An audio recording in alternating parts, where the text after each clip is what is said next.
ANM ನ್ಯೂಸ್ಗೆ ಸ್ವಾಗತ. ನೀವು ಚಿಂತಾಮಣಿಯ ಆಸುಪಾಸು ಒಳ್ಳೆಯ ನೀಟ್ ಹಾಗೆ ಜೆಇಇ ಕಾಲೇಜ್ ಹುಡುಕ್ತಾ ಇದ್ದೀರಾ? ಹಾಗಾದ್ರೆ ಈ ವಿಡಿಯೋ ನಿಮಗೋಸ್ಕರ. ನಾನ್ ನಿಮ್ಗೆ ಪರಿಚಯ ಮಾಡಿಸ್ತಾ ಇದ್ದೀನಿ ಯುಪಿಯು ಕಾಲೇಜ್ ಹಾಗೂ ಕ್ಯಾಟಲೈಸರ್ ಅಕಾಡೆಮಿ. ಚಿಂತಾಮಣಿಯ ಹೊಸ ನೀಟ್ ಹಾಗೂ ಜೆಇಇ ತರಬೇತಿಗೋಸ್ಕರನೇ ಮಾಡಿರುವಂತ ಕಾಲೇಜ್. ಇಲ್ಲಿ ನಿಮ್ಗೆ ನೀಟ್ ಹಾಗೂ ಜೆಇಇ ಎಕ್ಸಾಮ್ ಎಕ್ಸ್ಪರ್ಟ್ ಗಳಿಂದಾನೆ ಕೋಚಿಂಗ್, ಸುಪ್ರೀಂ ಆಗಿರುವಂತ ಲ್ಯಾಬ್, ಸ್ಮಾರ್ಟ್ ಬೋರ್ಡ್ ಇರೋ ಕ್ಲಾಸ್ ರೂಮ್, ದೊಡ್ಡ ಆಟದ ಮೈದಾನ, ಯೋಗ, ಮೆಡಿಟೇಷನ್ ಸೆಂಟರ್ ಮತ್ತು ಸುಸಜ್ಜಿತವಾಗಿರುವಂತ ಲೈಬ್ರರಿ.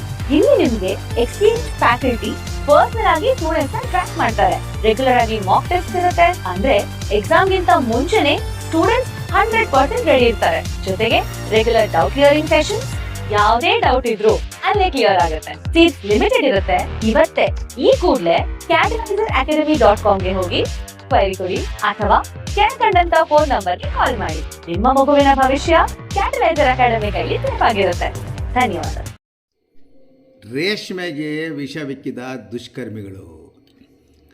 ಶಿಡ್ಲಘಟ್ಟ ತಾಲೂಕಿನ ಕನ್ನಮಂಗಲದ ಗಂಗರಾಜ ಅವರ ಇಪ್ಪನೇರಳೆ ಸೊಪ್ಪಿಗೆ ದುಷ್ಕರ್ಮಿಗಳು ವಿಷವನ್ನು ಸಿಂಪಡಿಸಿದ್ರಿಂದಾಗಿ ರೇಷ್ಮೆ ಹುಳುಗಳು ಸತ್ತಿವೆ. ಹಣ್ಣಾದ ಹಂತದಲ್ಲಿದ್ದ ಒಟ್ಟಾರೆ 150 ಮೊಟ್ಟೆಗಳ ಹುಳುಗಳು ಸತ್ತಿರುವುದರಿಂದ ರೈತರಿಗೆ ನಷ್ಟವಾಗಿದೆ. ಗಂಗರಾಜ್ ಅವರ ಇಪ್ಪನೇರಳೆ ತೋಟದಲ್ಲಿ ಸೊಪ್ಪಿಗೆ ದುಷ್ಕರ್ಮಿಗಳು ವಿಷ ಸಿಂಪಡಿಸಿದ್ದು, ಈ ಸೊಪ್ಪನ್ನು ಹುಳುಗಳಿಗೆ ತಿನ್ನಲು ಹಾಕಿದ್ರಿಂದ ಸಂಪೂರ್ಣ ಬೆಳೆ ನಾಶವಾಗಿದೆ. ಈ ಹಿಂದೆಯೂ ಕಿಡಿಗೇಡಿಗಳು ತೋಟಕ್ಕೆ ವಿಷ ಹಾಕಿದರು. ಆಗ ಪೊಲೀಸ್ಗೆ ಠಾಣೆಗೆ ದೂರು ನೀಡಲಾಗಿತ್ತು. ಪೊಲೀಸರು ಆರೋಪಿತರನ್ನು ಕರೆಸಿ ಎಚ್ಚರಿಕೆ ನೀಡಿದರು. ಆದರೂ ಕಿಡಿಗೇಡಿಗಳು ತೋಟಕ್ಕೆ ವಿಷ ಹಾಕುವುದು ನಿಂತಿಲ್ಲ ಎಂದು ರೈತ ಗಂಗರಾಜು ಆರೋಪಿಸಿದರು. ಇನ್ನು ಭಾನುವಾರ ಸ್ಥಳಕ್ಕೆ ಭೇಟಿ ನೀಡಿದ ರೇಷ್ಮೆ ಇಲಾಖೆ ಅಧಿಕಾರಿಗಳು ಸೊಪ್ಪಿಗೆ ವಿಷ ಸಿಂಪಡಣೆ ಆಗಿರುವುದು ದೃಢೀಕರಿಸಿದ್ದು, ಅದರಿಂದಲೇ ಹುಳುಗಳು ಸತ್ತಿವೆ ಎಂದು ಹೇಳಿದ್ದಾರೆ. ರೈತ ಇದೀಗ ಪೊಲೀಸರಿಗೆ ದೂರು ನೀಡಿದ್ದಾರೆ.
ನಂದು KL ಗಂಗರಾಜ್ ಅಂತ ನನ್ನ ಹೆಸರು.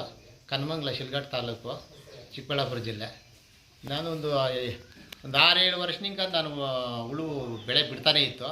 ನಾನೊಂದು 3 ವರ್ಷ 4 ವರ್ಷ ಆದರೂ ನನಗೆ ಏನು ಅಂತ ಗೊತ್ತಾಗ್ಲೇ ಇಲ್ಲ. ಹುಳುಗಳು ಯಾಕೆ ಹಿಂಗೆ ಸಾಯ್ತಾಯಿದೆ ಅಂತ, ಏನೋ ಬೇರೆ ಏನೋ ಆಗ್ತಾಯಿದೆ ಅಂತೇಳಿ ನಾನು ಬೇಸಾಯ ಎಲ್ಲ ಚೇಂಜ್ ಮಾಡಿಕೊಂಡೇ ಬರ್ತಾಯಿದ್ದೆ.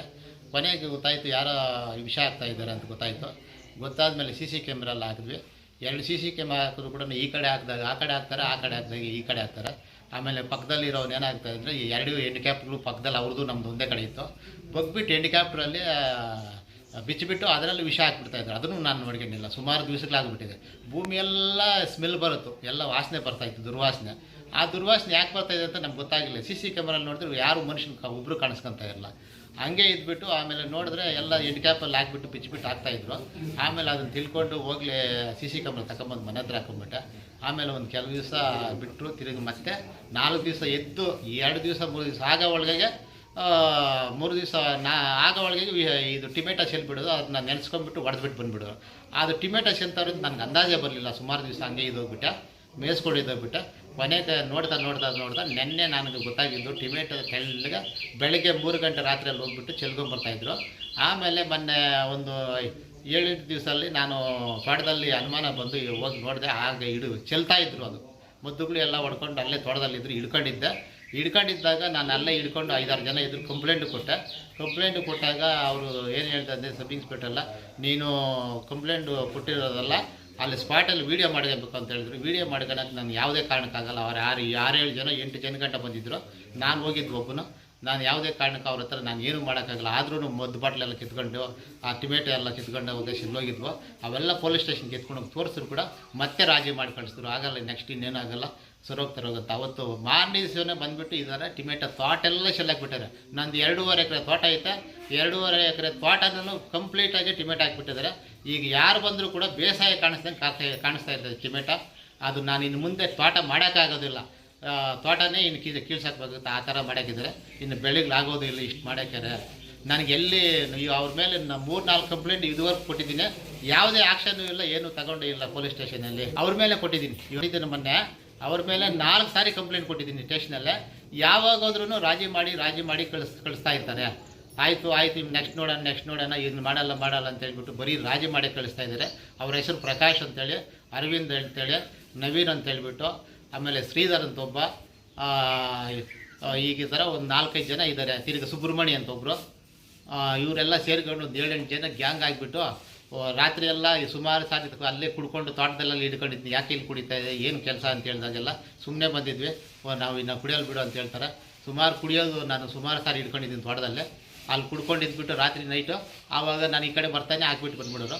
ಈ ಥರ ಮಾಡ್ತಾಯಿದ್ರು. ಯಾರೂ ಅಲ್ಲ, ನಾನು ಇವರೇ ಅಂತ ಪೂರ ಕನ್ಫರಲ್ಲಿ ತೋಟಲ್ಲಿ ಹಿಡ್ಕೊಂಡಿದ್ರು ಸಹ ನನಗೆ ನ್ಯಾಯ ಸಿಗ್ತಾ ಇಲ್ಲ ಪೊಲೀಸ್ ಸ್ಟೇಷನಲ್ಲಿ ಕೂಡ. ನಾನು ಇನ್ನೇನಾಗಬೇಕು ಏನಾಗಬೇಕಂತ ನನಗೆ ಗೊತ್ತಾಗ್ತಾಯಿಲ್ಲ. ಇಷ್ಟೆಲ್ಲ ಆಗಿದ್ರು ಕೂಡ ನಾನು ನೋಡಿ ಇವತ್ತು ಪೊಲೀಸ್ ಸ್ಟೇಷನ್ ಕೂಡ ಹೋಗಲಿಲ್ಲ. ನನಗೆ ಎಲ್ಲ ಹೇಳಿದ್ದೀನಿ ನಾನು ಈ ಥರ ಆಗಿದೆ ಅಂತ ಹೇಳ್ಬಿಟ್ಟು. ಅವ್ರಿಗೆ ಬಂದು ನೋಡ್ತೀನಿ ಆಗಲಿ ಅಂತ ಹೇಳಿದ್ದಾರೆ. ಈ ಥರ ನಷ್ಟ ಸುಮಾರು ನನಗೆ ಒಂದು 1.5 ಲಕ್ಷ ಗಂಟೆ ನಷ್ಟ ಆಗಿದೆ. ಹೆಚ್ಚು ಕಮ್ಮಿ 230-240 kg ಗಂಟೆ ಆಗ್ತಾಯಿತ್ತು. ಆದರೆ ಇವತ್ತು ಅಷ್ಟೊಂದು ಉಳುವು ವೇಸ್ಟ್ ಆಗಿಬಿಟ್ಟಿದೆ.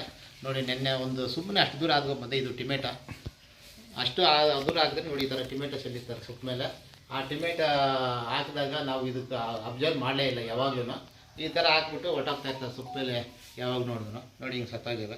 ಈಗ ನಾನು ಭೂಮಿನಲ್ಲಿ ಏನೂ ಬೆಳೆ ಇಕ್ಕೋಕ್ಕಾಗೋದೇ ಇಲ್ಲ ಅಂತ ಹೇಳ್ತಾರೆ. ಇನ್ನು ರೇಷ್ಮೆ ಆಗೋದೇ ಇಲ್ಲ, ಫುಲ್ ವಿಷ ಆಗಿಬಿಟ್ಟಿದೆ, ಏನೂ ಮಾಡೋಕ್ಕಾಗಲ್ಲ ಅಂತ ಹೇಳ್ತಾ ಇದ್ದಾರೆ. ನಾನು ಯಾವ ರೀತಿ ಸಾಲ ತೀರಿಸ್ಬೇಕು, ಯಾವ ರೀತಿ ಬದುಕಬೇಕು ಅಂತ ನನಗೆ ಗೊತ್ತಾಗ್ತಾ ಇಲ್ಲ. ಆ ಥರ ಮಾಡ್ತಾಯಿದ್ದಾರೆ. ನಾನು ಏನು ಮಾಡಲಿ, ಕಾನೂನಲ್ಲಿ ನನಗೆ ನ್ಯಾಯ ಸಿಗ್ತಾ ಇಲ್ಲ. ಊರಲ್ಲೂ ನ್ಯಾಯ ಸಿಗಲ್ಲ ಅಂದರೆ ನಾವು ಇನ್ನೇನಾದರೂ ಕುಡಿದು ಸಾಯ್ಬೇಕಷ್ಟೇ. ಹಂಗಾಗಿದೆ ನಮ್ಮ ಪೊಸಿಷನ್ನು. ಏನಾದರೂ ನಿಮ್ಮಂಥವ್ರ ಕಣ್ಣಿಂದ ನ್ಯಾಯ ಸಿಗೋಂಗಿದ್ರೆ ಏನೋ ಒಂದಷ್ಟು ಮಾತ್ರ ಕೊಡಿಸ್ಕೊಡ್ರಿ, ಇದಕ್ಕೊಂದು ಪರಿಹಾರ. ಟೊಮೆಟೊ ಹಾಕಿಬಿಟ್ಟು ಉಳುಗಳೆಲ್ಲ ಸೊಪ್ಪೆಲ್ಲ ನಾನು ಅದು ವಾಸನೆ ಬರ್ತಾಯಿತ್ತು ಲೈಟಾಗಿ. ಅಲ್ಲಿ ಮನೆಗೆ ತಗೊಂಡ್ಬಂದ್ಮೇಲೆ ಜಾಸ್ತಿ ವಾಸನೆ ಬಂದುಬಿಡ್ತು. ಆ ಸೊಪ್ಪು ಹಾಕಿದ ತಕ್ಷಣ ನೋಡಿ ಎಲ್ಲ ಕರ್ಗೋಗ್ಬಿಟ್ಟು ಉಳುಗಳೆಲ್ಲ ಕ್ಲೀನ್. ವಾಸನೆ ಬರ್ತಾ ಇದ್ದಾಗ ನಾನು ಏನು ಆಗಲ್ಲೇನೋ ನೋಡೋಣ ಆಗಲಿ ಅಂತ ಹೇಳ್ಬಿಟ್ಟು ಯಾವಾಗಲೂ ನೀರು ಹೊಡ್ಕೊಂಡು ಹೊಡಿತಾ ಇದ್ದೆ.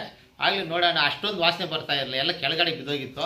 ಆಗಲಿ ನೋಡೋಣ ಸ್ವಲ್ಪ ಹಾಕ್ದೆ, ಚೆನ್ನಾಗಿ ತಿಂದಾಕ್ತು ಶಾಂಪಲ್ ಎತ್ಕೊಂಬಂದಾಗ. ಆಮೇಲೆ ಇನ್ನೇನಾಗಲ್ಲ ಬಿಡು ಅಂತೇಳಿ ಅದನ್ನೇ ಸೊಪ್ಪು ಹಾಕಿದೆ. ಹಾಕಿ ಒಳಗೆ ಕಂಪ್ಲೀಟಾಗಿ ಎಲ್ಲ ಕರ್ಗೋಗ್ಬಿಟ್ವು ಲೈಟಾಗಿ. ತಿರ್ಗಿ ಆಮೇಲೆ ನೆಕ್ಸ್ಟ್ ಸೊಪ್ಪಿನ ಬೇರೆ ಕಡೆ ಕೊಯ್ಕೊಂಬಂದು ಹಾಕಿದೆ. ಇನ್ನೂ ಸ್ವಲ್ಪ ಮೇಲ್ಗಡೆಗೆ ಹೋಗ್ಬಿಟ್ಟು ಆ ಸೊಪ್ಪು ಎತ್ಕೊಂಬಂದು ಹಾಕಿದ್ರು ಕೂಡ ಅದರಲ್ಲೂ ಕರ್ಗೋಗ್ಬಿಟ್ವು. ನಂದು 2 ಎಕರೆಯಲ್ಲಿ 4-5 ಕಡೆ ಮುಕ್ಲಿಕ್ಕಿದ್ದೀನಿ. ಆ ಸೊಪ್ಪು ಎಲ್ಲಿ ಕೊಯ್ಕೊಂಡು ಬಂದು ಹಾಕಿದ್ರು ಕೂಡ ಅದೇ ಥರ ಆಗಿ ಸತ್ತೋಗ್ತಾಯಿತ್ತು ಹುಡುಗರು. ಏನು ಮಾಡಿದ್ರು ಈ ಥರ ನಾನು ಕಾನೂನು ಬಗ್ಗೆ ಎಲ್ಲ ನಾನು ಹೋರಾಡಿ ನೋಡಿದೆ. ನನಗೆ ಎಲ್ಲಿ ನ್ಯಾಯ ಸಿಗ್ತಾ ಇಲ್ಲ. ಹಾಗಾಗ್ಬಿಟ್ಟೆ ಅವರು ಇಷ್ಟು ಜನ ಇದ್ಕೊಂಡು ನೋಡು ತೋಟದಲ್ಲಿ ಬೇಕಾಗೇ ಬಂದು ಅಲ್ಲಿ ಕಾದಿರ್ತಾರೆ. ಬೇರೆಯವರು ಇವ್ರು ನಮ್ಮ ಚಿಕ್ಕಪ್ಪನವ್ರಿಗೆ ನಮಗೆ ಏನೋ ಗಲಾಟೆ ಇತ್ತು ನನಗೆ. ಇವ್ರು ಬೇರೆಯವ್ರಿಗೆಲ್ಲ ಏನು ಕೆಲಸ ಇತ್ತು, ಅವ್ರು ಬಂದು ರಾತ್ರಿ ಹೊತ್ತೆಲ್ಲ ಅಲ್ಲೇ ಬಿದ್ದಿರ್ತಾರೆ ಕುಡ್ಕೊಂಡು. ಅದು ಸುಮಾರು ಸಾರಿ ನಾನು ಸ್ಟೇಷನಲ್ಲಿ ಹೇಳಿದ್ರು ಕೂಡ ನನಗೆ ಯಾವುದೇ ನ್ಯಾಯ ದೊರಕಲಿಲ್ಲ.